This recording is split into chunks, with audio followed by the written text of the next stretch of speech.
One of the biggest things that they can do from a mistake perspective is really rushing the process too much and cutting corners. So, creating a product takes a good amount of time and a lot of expertise to do it. And if you're going to try and do it alone, making sure that you do it properly. So get the correct designs in place, get the correct factory partners overseas, and not rush to, see what the best price is or the best quality is like right off the bat. Just making sure that you have a true understanding of the entire process from start to finish. I mean, my advice would always be to talk to experts. There's a lot of resources out there that can help you making sure that you are set up with the correct factory partner or actually getting the right designer in place. There's a lot of creativity and a lot of ingenuity that can go into creating a new product, but you want to make sure that you have the proper factory who's done something similar to what you've done before, and you want to have a right designer who's also created something similar to what you've done before. And so creating and designing a new product and manufacturing it, you have to take that whole bird's eye view, and if you can understand that from the get-go, I think you're ahead of the game.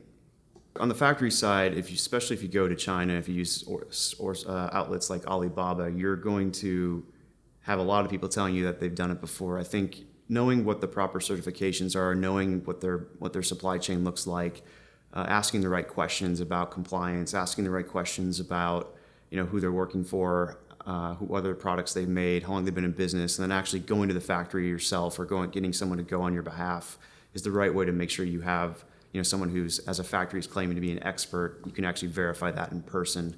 From the design side, I think it's looking at how they understand the whole process of manufacturing. So, have they made products before? Do they have a book of products that they've taken to manufacturing? Do they understand the differences, materials that are going to cause different costs to happen? Do they understand what injection molding is and all the tooling that's going to be needed to create the product?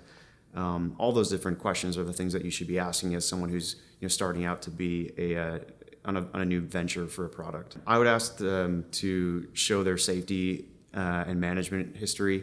So they should have certifications that prove that they have testing. So there's SGS testing, there's Intertech testing, like all that kind of stuff, Bureau Veritas, all the compliance measures in there. I would ask for their capacity, so what they can do on a monthly basis from a production standpoint.